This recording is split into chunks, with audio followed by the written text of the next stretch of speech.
first Leicester goal for Kundo Buonarte brought Leicester back into the game, linking up with fellow substitute Steffi Mavididi. There were penalty claims, there were close offside calls, but in the end Aston Villa win it by 2-1. Final thoughts from Jerry Taggart. Yeah, disappointing result, it's fair to say. Good second goal from Villa. Disappointing way to concede the first goal. But, you know, Leicester show some determination, some heart, some quality in that second half again. Substitutes played a part in that, which is always what you want to see from yourselves as a manager. And so, you know, there's some positives to take out of this. Even though Leicester have lost the game, you know, Villa, for large parts of the second half, are on the back foot. So yeah, I mean, good performance from Leicester. Just give themselves too much to do in the end. And you can tell by the crowd's reaction, so many of them have stayed, maybe for the officials, as the boos ring out, but the players doing the mini lap of honour that they do so often, and you can tell the fans have appreciated the effort, and they will take positives from the game despite the result. Yeah, and I think they should. You know, they've given everything, the players today. And as I say, in that second half, some quality. You know, yes, there were moments where they've snatched at things, they've made the wrong decisions, but you're going to get that in a highly pressurised arena like this, and especially when you're chasing a game. But on the whole, I thought there were some really good signs in the game today. More from Jerry to come, along with Matt Elliott and with Mark Albrighton, as we head back to the studio with Dan Bates. Full time here, Leicester 1, Aston Villa 2. Thank you very much, John and Jerry. Yes, welcome along to the studio. I'm Dan Bates. Mark Albrighton and Matt Elliott are with me in the studio here to dissect that 2-1 defeat to Villa. I think the overall feeling, certainly amongst the supporters and probably us in this room, Leicester hard done by today to come out with nothing. Yeah, I think so. Yeah, I feel like we really gave it a good go. We showed signs in the first half. Signs of promise, and I think in the second half, the second goal comes at a time where we're on top, and I think in this league, it's very unforgiving, and you have to score while you're on top, and unfortunately we went the other way and conceded. Yeah, it was very fine margins, wasn't it? You know, throughout the game, really, from the off. It's a different proposition, totally, isn't it, from last year, really. You know, the Championship, Leicester could afford to sort of be off the pace a little bit, and more often than not get the desired result. This year, they need to be playing to their max, and even then, there's no guarantees, is it? You know, Yeah. and I'm not saying Leicester were at the very top of the game today, but there was good energy about them. There was good sort of vitality about their play. They were up for the challenge. They looked bright. You know, they were doing their best to create and cause problems for Villa. But those opportunities, as may be the case, you know, for large parts of the season, were sort of few and far between. They've got to be as clinical as possible. They're playing against quality outfits as well. But gave it a good go today. They a little bit more than that. That sounds a bit sort of amateurish, really, but not at all. It was a very evenly contested encounter, really, and again, Steve Cooper will probably later on be saying similar to what he was saying before the game. Yeah, there were bits that were encouraging, disappointing, results, bits he can improve on. But overall, reasons for encouragement. Yeah, and I think like you said earlier about it being a different proposition in this league. I think Villa have showed how clinical they can be, and they've it was albeit a nice bit of play, but they've not had a massive amount of chances in that second half. But the ones that they did get, or the one that they did get, they took with a good bit of play and a good finish in the end. Yeah, I think probably. Sorry, Dan, you probably want to say your piece, but I think in truth, just Villa probably just had that sort of more menace about themselves when they were in attacking positions. They looked the more likely to make the breakthrough or to increase the lead as they ended up doing. But Leicester, certainly gave a good account of themselves, and on another day, but perhaps just need to show that sort of individuality a little bit there that Mavididi did when he came off. You didn't see Leicester players going past others too often, don't know. There's an extra dimension that Leicester need to add to the play, but I think there's part of the process, hopefully. Jerry, do you agree with the pair of these that it could have gone either way, couldn't it? Fine margins today, I think, is a fair way of putting it. For you, fine margins. I think what Matt was trying to say, when he was mentioning minutes, that Villa probably have a little bit more nice Premier League than Leicester at the moment. You've got experienced players in there. In McGinn, especially, obviously Tielemans. Look at Digne, who set the goal up. He's got quality. Little give and go down the left-hand side. It doesn't get tracked. And I'm not blaming Fatawu or Winks, but so yeah, I think in those situations it's all about having that little bit of extra nice. But in fairness to Leicester, when they threw the kitchen sink at it, there was some good football there. There's some composed football in and around the box, and yet for a little bit of an experience from Casey McAteer on one occasion running offside, and then Jamie Vardy, who was inches. He was offside, but it was inches. But the build-up play at times in those scenarios was pretty decent, I have to say. So it was good energy, but it's all about having that little bit of nice at the critical moments, and that's what Villa had, and especially will avert the first goal. Now that's the biggest disappointment for me. I know people are remonstrating about, was it a free kick or wasn't it a free kick? It doesn't matter. The referee's given it. You have to get back. You have to set yourself up and deal with an extra, and that's what Leicester didn't do, because they were ball watching, man watching, whatever, and they need to deal with those scenarios a lot better in the coming weeks and months. Yeah, that's a fair point, Matt. I think that the Jerry makes, isn't it, that it was just a little lapse, wasn't it? And is that that someone on the pitch that needs to take charge in that moment, do you think? Oh, yeah, probably a number of factors. But, ultimately, as Jerry mentioned there, you could say that was the decisive factor. But, with being the one goal deficit come the end of the game. But, games sort of get managed in different ways, dependent on score lines, etc., don't they? So we'll never quite know. But it was a huge moment in the game, for sure. The away team taking the lead in the manner they did. Is it anyone's direct responsibility? Well, I mentioned it at half-time quickly. It did surprise me a bit, because it was Jamie Vardy and Harry Winks who are probably the two most, experienced stroke switched on in those situations. Jamie Vardy's always bright and alert. I'm sure Mark would endorse that factor, telling people where to be, where to stand, and how to counteract the opposition. And I think he was trying to do that to a level. He was in sort of mid-conversation with Winks. But even then, Leicester just looked a little bit light in terms of numbers. In terms of, like, the Villa players were overloaded. I think it was Fatawu, wasn't it? Who was just in the wall on his own, when there's a case for having a couple in the wall, just to react rather than actually protect from a shot. But they got caught on the hop, for sure.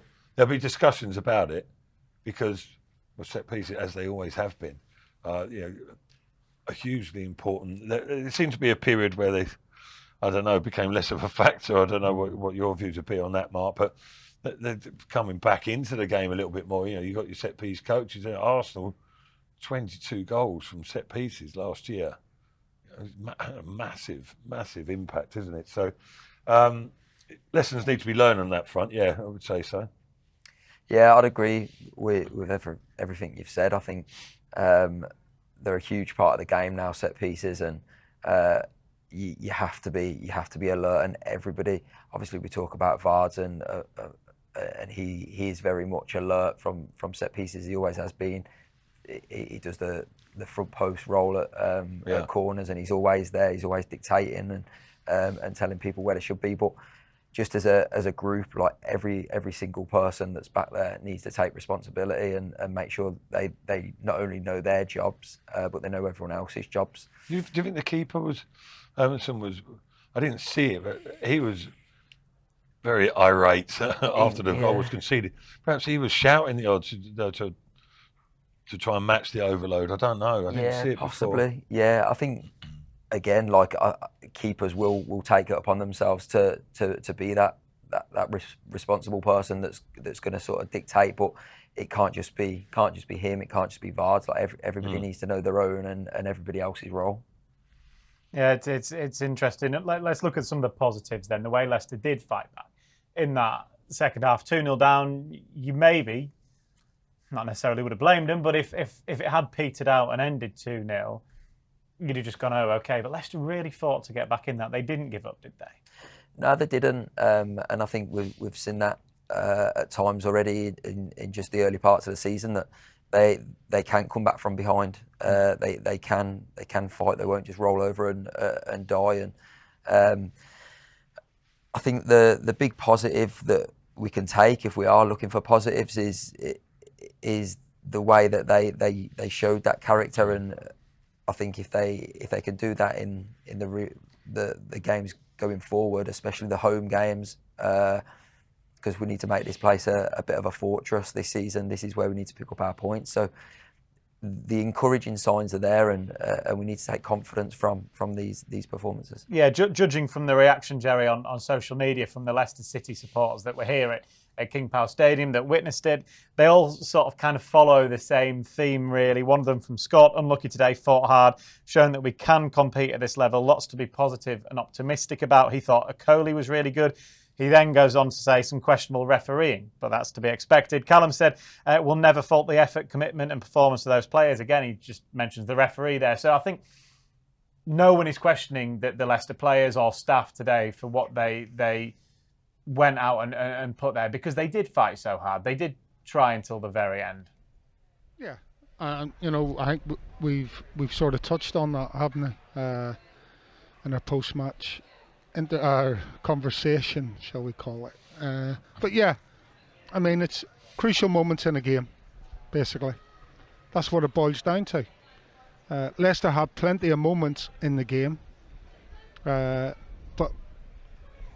couldn't turn them into crucial moments in their favour, and that was probably the only thing that was happening. They got in really good positions, got themselves in the positions where they could create good opportunities, and for whatever reason it didn't quite come off enough times, especially in the second half. I thought, Buonanotte, a little bright spark, isn't he, as well.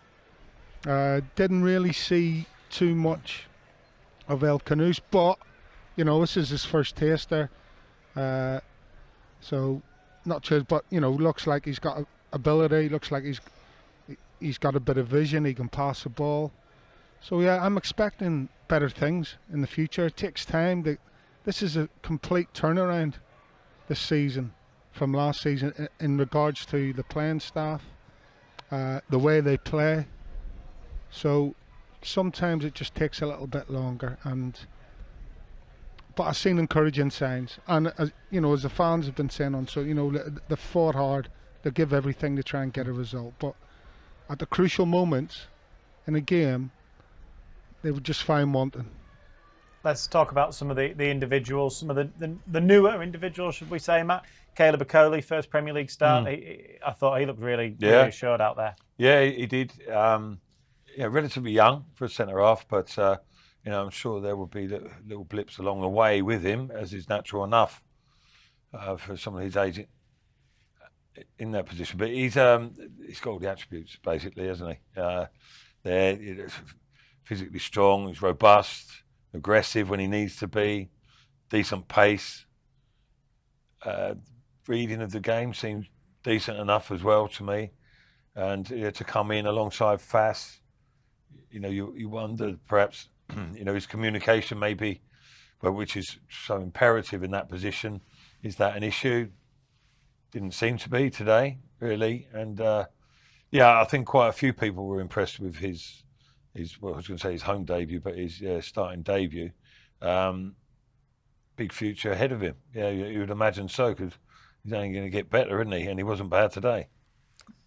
Yeah, I think he did look comfortable. He looks comfortable on the ball. It looks like he can have a physical battle. Again, like you say about the reading of the game, he steps in front of the striker. He nicks the ball and defends quite high up the pitch. Maybe if there's one thing that we can probably look at is the second goal. Whether he can do better to try and make it a bit more difficult for the header, but take nothing away from the cross and the header. That's the level that we're at. So, like you say, he's young and he'll learn a lot on the job. And the more he plays, the more experience he'll get, and he'll start seeing it. But I think, he was definitely a very positive performer, along with a couple of the other new lads. Yeah. Go on, Matt. So I was going to say just little bits you definitely you can pick up as you go along in your career, or ever in that position, especially. Myself and Jerry, we were still trying to work things out past 30, but on that instance, the goal there, it was excellent play by Villa. It was neat from start to finish. Good movement by Duran as well. Excellent pinpoint cross. In those instances, you naturally, particularly young centre halves, you pick up space because you think this is where I think the ball probably will go. But at the end of the day, it's important where the centre forward is. Yeah. There's no point picking up that danger space. Centre forward somewhere else, and he just got a bit of a yards, not march on him, but put a space because he pulled away, didn't he? It was a great pick out by Digne there. But if he had his time around again there, Okoli, he'd go, I'd have stuck closer to my man. I'd have worried about that spacing behind me. The keeper can deal with that, etc. But something to learn. But pretty impressive all round.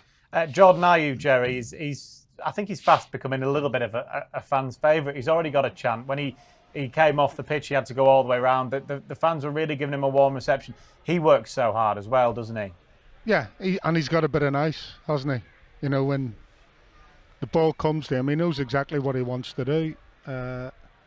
More often than not, you know, he does exactly what he does what he wants to do on the ball. And as you say, off the ball, his work rate's incredible. A little bit like the man sitting next to you, and I don't mean Matt Elliott when I mean work rate. I think we worked that one out. So. Yeah, even in your prime. But yeah, so of course the fans are going to gravitate towards a player like that, and that's one of the reasons why he was brought into the club. So yeah, I like what I see from Ayew, but we've seen it so many times before that it's no surprise. There's an international break, obviously, coming up now, Mark. A bit one of those frustrating ones, because both the last two defeats being 2-1 could have been better, could even have been better against Spurs. You kind of want the next game straight away, don't you? But conversely, he's got a couple of weeks to work with the group now and have a real look, and he knows what his squad is now as well. Yeah, I think there's two ways of looking at it. Yeah, after a defeat, especially, you want to get straight back out there and go and put that right. But I look at this, and I do think it's come at a good time in terms of the new players, settling them in, getting them used to the surroundings, getting the other players on the same wavelength as the new boys as well. So there's so much that Steve Cooper can work on in this time that he's got without a game, and he can bed his fresh ideas or his ideas into the new players, and I think it's good. It is a good time for it to come. Yeah, I would imagine that would be the case, wouldn't you? It's frustrating because, I mean, at Leicester haven't got trounced in any of the games yet, but you know it has been a close call in all of them, but hasn't quite gone in their favour. So 1 point in 3 fixtures now. It's not an emergency by any stretch of the imagination, but you know you need to start picking up points at some stage, don't you? And the games coming up are going to be crucial. Games that Leicester will fancy their chances of picking up some points. hopefully, a run of victories would be brilliant, wouldn't it? A couple of back-to-backs would go down a treat. But listen, that's all ifs and buts. But a chance to regroup, and not regroup, but just a chance to settle things down a little bit, isn't it? As Mark says there, with the new players especially, and then just sort of reset a little bit and remind themselves of the challenge that they face ahead. Yeah, and I think one of the most important things that we're probably going to experience throughout the season on a whole, but especially so early on, is not the players, especially, not to get too disheartened with things. Like, it's not, like you say, it's not panic stations by any means. You've played Tottenham, who are a top team. You've played Villa, who have proven over the last sort of 12, 18 months that they're a top team, and Fulham away is never an easy game. So I think sometimes you have to take a bit of a reality check and not get too down about the lack of points so far, and just look at the games coming up, and they're the games that the teams around you come the end of the season that you need to be taking points off. Well, thank you very much to Mark, Matt and to Jerry for their company this afternoon. Leicester City's third Premier League game of the season has ended in defeat, but there are a lot of green shoots really coming out of that game here against Villa today. Supporters seem pretty positive despite the defeat. And there is an international break, as we've said, coming up. It will be a couple of weeks before the Foxes take to the pitch again. That will be away against Crystal Palace, of course, at Selhurst Park. If you've not had enough of Mark Albrighton today, for the last few hours, the latest podcast with Matt and Jerry is available for you either to listen to wherever you get your podcasts, or you can watch that on YouTube and the website as well. Obviously timed nicely with the news of Mark announcing his retirement this week, which again, Mark, we can finish by just saying congratulations again. Brilliant career. What a servant you were for this football club, an absolute legend, and hopefully we'll have you on this sofa many more times. Thanks to the three of those, and we'll see you all again in a couple of weeks. Goodbye.